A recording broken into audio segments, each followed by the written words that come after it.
ಚೆನ್ನಾಗಿದ್ದೀನಿ. ನಾನು ಬಳ್ಳಾರಿಯಿಂದ ಮಾತಾಡ್ತಾ ಇದ್ದೀನಿ. ಬಾಬಣ್ಣ ಅಂತ ನನ್ನ ಹೆಸರು. ಸರ್, ಇದು ನನಗೆ ಸಿಕ್ಕಿದ್ದು ಒಂದು ಅದೃಷ್ಟ ಅಂತ ಹೇಳ್ಬೋದು. ಯಾರೋ ಬೇರೆಯವರು ಇದಕ್ಕೆ ಸೇರ್ಲಾ ಅಂತ ನನಗೆ ಕಳಿಸಿದ್ರು. ಆಗ ನಾನು ನಿಮ್ಗೆ ಕಾಲ್ ಮಾಡಿದೆ.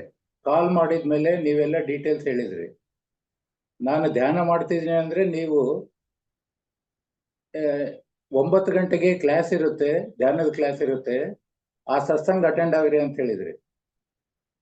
ಆಮೇಲೆ ಮತ್ತೆ ಇದಕ್ಕೇನು ನೀವು ಮಾಡೋದು ಬೇಡ ಅಂದ್ರೆ ಆದ್ರೂ ನಾನು ಸೇರಿದ್ದೀನಿ. ನಿಜವಾಗಿ ಇದು ಕಾರ್ತಿಕ ಮಾಸದ ಸ್ಪೆಷಲ್ ಅಂತಿದೆ.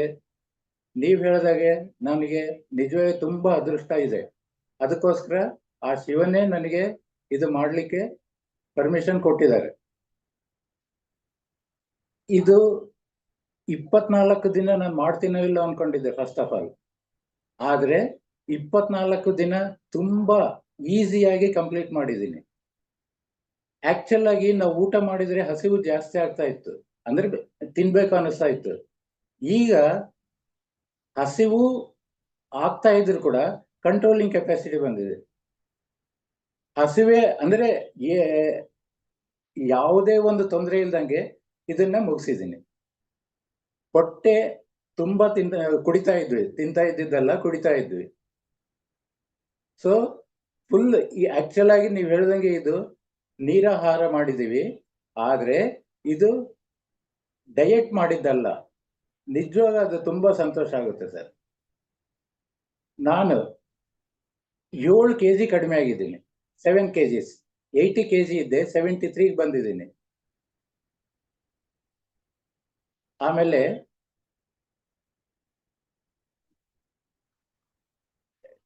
ದಿನಾಲು ತುಂಬಾ ಆಕ್ಟಿವ್ ಆಗಿರ್ತಿದ್ದೆ. ನನಗೆ ಟೈರ್ಡ್ನೆಸ್ ಅನ್ನೋದೇ ಬರ್ತಾ ಇದ್ದಿಲ್ಲ. ನಾನು ಊಟ ಮಾಡಬೇಕಾದಾಗನ್ನ ಸಂಜೆ ಆದ್ರೂ ಕೂಡ ಟೈರ್ಡ್ನೆಸ್ ಇತ್ತು. ಆದ್ರೆ ಈ ಎನರ್ಜೈಸೇಷನ್ ನೀವು ಮಾಡ್ತಾ ಇದ್ದೀರಲ್ಲ, ಅದಕ್ಕೆಲ್ಲ ಅಟೆಂಡ್ ಆಗ್ತಾ ಇದ್ದೆ. ಅದರಿಂದ ಕೂಡ ನನಗೆ ಈ ಒಂದು ಟೈರ್ಡ್ನೆಸ್ ಅನ್ನೋದು ಇಲ್ಲ ಅನ್ನಿಸ್ತದೆ. ಎನರ್ಜೈಸೇಷನ್ ನಮಗೆ ತುಂಬಾ ಹೆಲ್ಪ್ ಮಾಡಿದೆ ಸರ್. ನನಗೆ ಥ್ರೋಟ್ ಇನ್ಫೆಕ್ಷನ್ ಆಗಿತ್ತು. ಥ್ರೋಟ್ ಇನ್ಫೆಕ್ಷನ್ ಆದ್ಮೇಲೆ ಖಂಡಿತವಾಗಿ ನನಗೆ ಜ್ವರ ಬರುತ್ತೆ, 2 ದಿನದಲ್ಲಿ ಕೆಮ್ಮು ಬರುತ್ತೆ. ಜ್ವರ ಬಂದ್ಮೇಲೆ 1 ವಾರದವರೆಗೂ ಅದಿರುತ್ತೆ. ಆದ್ರೆ ಈ ಸರ್ತಿ ಥ್ರೋಟ್ ಇನ್ಫೆಕ್ಷನ್ ಆದ್ರೆ 4 ದಿನದಲ್ಲೇ ವಿತೌಟ್ ಮೆಡಿಸಿನ್ ಅದು ಕ್ಯೂರ್ ಆಗಿದೆ, ಈ ನೀರಾಹಾರದಿಂದ ಅಂತ ತಿಳ್ಕೊಂಡಿದ್ದೀನಿ.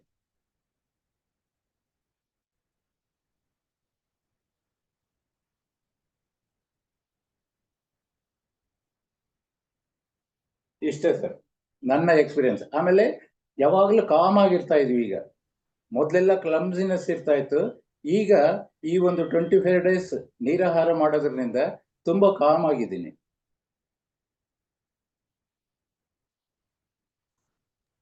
ನನಗೆ ಮೊದಲಿಂದ ಜರ್ನಿ ಸಿಕ್ನೆಸ್ ಇತ್ತು. ಆ ಜರ್ನಿ ಸಿಕ್ನೆಸ್ ನನಗೆ ಗೊತ್ತಿಲ್ದಂಗೆ ಈ ನೀರಾಹಾರ ಮಾಡಿದ ನಂತರ ಇಲ್ಲೇ ಇಲ್ಲ ಅಂತ ಹೇಳ್ಬೋದು. ಮೊನ್ನೆ ರೀಸೆಂಟ್ ಆಗಿ 300 ಕಿಲೋಮೀಟರ್ಸ್ ಟ್ರಾವೆಲ್ ಮಾಡಿದ್ದೆ. ಸ್ವಲ್ಪನೂ ಟಯರ್ಡ್ ಆಗ್ಲಿಲ್ಲ. ಹೋದಾಗೂ ಟಯರ್ಡ್ ಆಗಿಲ್ಲ, ಬರ್ಬೇಕಾದಾಗೂ ಟಯರ್ಡ್ ಆಗಿಲ್ಲ. ಆ ಜರ್ನಿ ಸಿಕ್ನೆಸ್ ಅನ್ನೋದು ಈ ಸರ್ತಿ ನಾನು ನೋಡ್ಲೇ ಇಲ್ಲ. ಆ ಜರ್ನಿ ಸಿಕ್ನೆಸ್ ಅನ್ನೋದು ತುಂಬಾ ವರ್ಷದಿಂದ ಇತ್ತು. ಸುಮಾರು ಅಂದ್ರೆ ಸಣ್ಣ ಹುಡುಗ ಇದ್ದಾಗಿನಿಂದ ಇತ್ತು. 14 ಇಯರ್ಸ್ 15 ಇಯರ್ಸ್ ಇದ್ದಾಗಿನಿಂದ ಇತ್ತು. ಇವತ್ತಾದ್ರೂ ಕೂಡ ನನಗೆ ಚೆನ್ನಾಗಿದ್ದೀನಿ, ಏನು ತೊಂದರೆ ಇಲ್ಲ.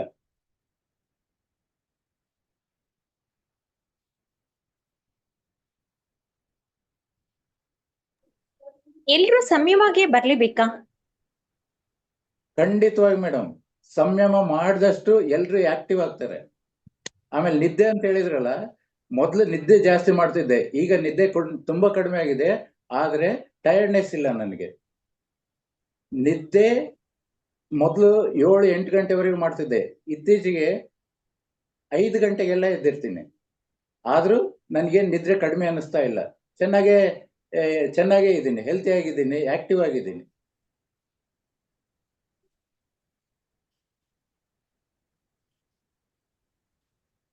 ನಾವು ಆಲ್ರೆಡಿ PMC ಅಲ್ಲಿ ಬೆನಿಫಿಟ್ ಅಂತಂದ್ರೆ ನಾನು ಮೊದಲಿಂದ ಚೆನ್ನಾಗಿದ್ದೀನಿ, ಈಗ ಚೆನ್ನಾಗಿದ್ದೀನಿ, ಈಗ ತುಂಬಾ ಆಕ್ಟಿವ್ ಆಗಿದ್ದೀನಿ. ಆ ಒಂದು ಡಲ್ನೆಸ್ ಅನ್ನೋದಿಲ್ಲ ಲೈಫ್ ಅಲ್ಲಿ ಈಗ. ಆಮೇಲೆ ಇದು ಎಲ್ರು ಮಾಡ್ಬೇಕಂತ ನಾನು ಹೇಳ್ತೀನಿ. ಯಾಕಂದ್ರೆ ಮನೆಯಲ್ಲಿ ಇದ್ಕೊಂಡೇ ಇದು ನಾವು ಮಾಡ್ತಾ ಇದ್ವಿ, ಎಲ್ಲಿ ಹೋಗೋ ಕೆಲಸ ಇಲ್ಲ. ಇಷ್ಟು ಒಂದು ಅನುಕೂಲ ಮಾಡ್ಕೊಟ್ಟಿದ್ದಾರೆ ಗುರುಜಿ. ನಿಜವಾಗ ಅವ್ರ ಪೇಷನ್ಸ್ಗೆ ಹ್ಯಾಟ್ಸ್ ಆಫ್ ಹೇಳ್ಬೇಕು ಮೇಡಮ್. ಎಷ್ಟು ಪೇಷನ್ಸ್ ಇದೆ ಅಂದ್ರೆ ಅವ್ರಿಗೆ 2 ಬ್ಯಾಚ್ 3 ಬ್ಯಾಚ್ ಮಾಡಿದ್ರು ಕೂಡ ಇದೇ ನಗುಮಗದೊಂದಿಗೆ ಫಸ್ಟ್ ಯಾರ ಹತ್ರ ಎಷ್ಟು ಮಾತಾಡಿರ್ತಾರೋ, ಹೇಗ್ ಮಾತಾಡ್ತಾರೋ ನಕ್ಕಂತ, ಅದೇ ತರ ಕಡೀಗೆ ಪಾರ್ಟಿಸಿಪೆಂಟ್ ಕೂಡ ಅದೇ ತರ ನಕ್ಕಂತ ಮಾತಾಡ್ತಿರ್ತಾರೆ ಅವರು. ಅವರಿಂದ ನಿಜವಾಗಿ ನಾನು ಕಲಿಬೇಕಾಗಿದ್ದು ಅದಿದೆ ಮೇಡಮ್, ತುಂಬಾ ಇದೆ ಅದು. ನಾನು ಕಲಿಬೇಕು, ಎಲ್ರು ಕಲಿಬೇಕು ಮೇಡಮ್. ಅದು ಆ ಪೇಷನ್ಸ್ ನ really it should be appreciable. ಆಮೇಲೆ ಗುರೂಜಿ ಅವರು, ನಾವು ನಿಮಗೆ ದಕ್ಷಿಣೆ ಕೊಡ್ತೀವಿ, ಫೀಸ್ ಕೊಡ್ತೀವಿ ಅಂದ್ರೆ ನೀವು ಫೀಸ್ ಕೊಡೋದು ಏನು ಬೇಡ, ನೀವು ಇದನ್ನ ಮಾಡಿ ಕಲ್ತು ಚೆನ್ನಾಗಿರ್ರಿ ಅಂತ ಹೇಳಿದ್ರು. ಇಂಥ ಒಂದು ಶ್ರೀಮಂತಿಕೆ ಹೃದಯ ಎಷ್ಟು ಜನಕ್ಕಿರುತ್ತೆ ಮೇಡಮ್? ತುಂಬಾ ಕಡಿಮೆ ಇಂಥವ್ರು ಸಿಗೋದು. ರಿಯಲಿ ಇಂಥ ಗುರುಗಳು ನಮಗೆ ಸಿಕ್ಕಿದ್ದಕ್ಕೆ ಆ ದೇವರಿಗೆ ಕೃತಜ್ಞತೆ, ಗುರುಗಳಿಗೆ ಕೃತಜ್ಞತೆ. ನನ್ನ ಜೀವನ ಸಾರ್ಥಕ ಆಯ್ತು ಅನ್ಕೊಳ್ತೀನಿ ಮೇಡಮ್. ಆಮೇಲೆ ಇನ್ನೂ ಒಂದು, ನಮಗೇನನ್ನ ತೊಂದರೆ ಬಂದಾಗ ಅವ್ರಿಗೆ ಕಾಲ್ ಮಾಡಿದ್ರೆ ಸ್ವಂತ ಅವರೇ ಫೋನ್ ಪಿಕ್ ಮಾಡಿ ಮಾತಾಡ್ತಾರೆ. ಬೇರೆ ಎಲ್ಲ ಆದ್ರೆ ಯಾರೋ ಅಸಿಸ್ಟೆಂಟ್ಗಳು ಕೊಟ್ಟಿರ್ತಾರೆ, ಅವ್ರು ಮಾತಾಡ್ತಿರ್ತಾರೆ. ಆದ್ರೆ ಇಲ್ಲಿ ಬಂದ್ಬಿಟ್ಟು ಈ ಗುರುಗಳೇ ಸ್ವಂತ ಪ್ರತಿಯೊಬ್ಬರ ಹತ್ರನೂ ಮಾತಾಡ್ತಾರೆ. ಅದು ಕೂಡ ತುಂಬಾ ಅಪ್ರಿಷಿಯಬಲ್.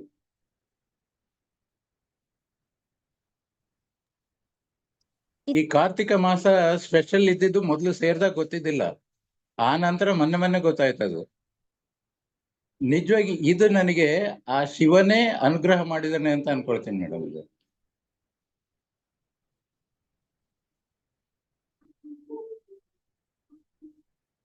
ಎಲ್ರು ಮಾಡ್ತಾರೆ ಬ್ಯಾಚಸ್ ನಲ್ಲಿ, ಆದ್ರೆ ಕಾರ್ತಿಕ ಮಾಸದಲ್ಲಿ ಮಾಡೋದು ತುಂಬಾ ಶ್ರೇಷ್ಠತೆ ಅಂತ ಹೇಳ್ತಾರೆ.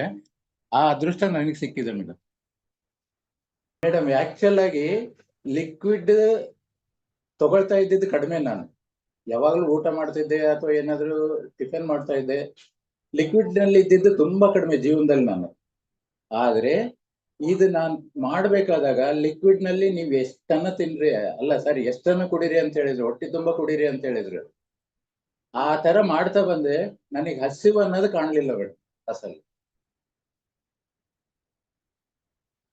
ಹೇಳ್ತೀನಲ್ಲ, 24 ದಿನ ಎಷ್ಟು ಜಲ್ದಿ ಮುಗಿದೋಯ್ತಂದ್ರೆ ಯಾವುದೇ ತೊಂದರೆ ಇಲ್ದಂಗೆ, ಯಾವುದೇ ಕಷ್ಟ ಇಲ್ದಂಗೆ ಕಂಪ್ಲೀಟ್ ಮಾಡಿದ್ದೀನಿ. ಅಷ್ಟು ಸೇರಿದಾಗ 24 ದಿನ ಹೆಂಗ್ ಮಾಡೋದಪ್ಪ ಅಂತೇಳಿ ಆಲೋಚನೆ ಮಾಡ್ತಾ ಇದ್ದೆ. ಆದ್ರೆ ಮಾಡ್ತಾ ಮಾಡ್ತಾ ಮಾಡ್ತಾ ದಿನಾಲೇ ಅಭ್ಯಾಸ ಆಯ್ತದು. ಜಸ್ಟ್ ಮತ್ತೆ ಜ್ಯೂಸಸ್ ಕೂಡ ಹೆಚ್ಚಿಗೆ ಕುಡ್ದಿಲ್ಲ ಮೇಡಮ್. ಬೆಳಿಗ್ಗೆ ಒಂದ್ಸರ್ತಿ, ಸಂಜೆ ಒಂದ್ಸರ್ತಿ, ರಾತ್ರಿ ಒಂದ್ ಸ್ವಲ್ಪ ಕುಡಿತಾ ಇದ್ದೆ ಅಷ್ಟೇ. ಅದು ರಾಗಿ ಜಿನಿ ಅಂತ ಬರುತ್ತೆ, ಅದೊಂದು ತಗೊಂಡಿದ್ದೆ. ಅದು 2 ದಿನ ಮಾತ್ರ ತಗೊಂಡೆ. ಆ ನಂತರ ಬರೀ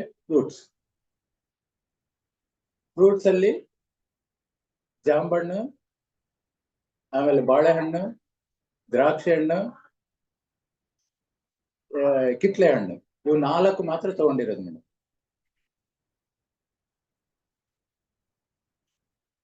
ಒಟ್ಟಿಗೆ ತುಂಬಾ ಎಂಜಾಯ್ ಮಾಡಿದೆ ನಾನು.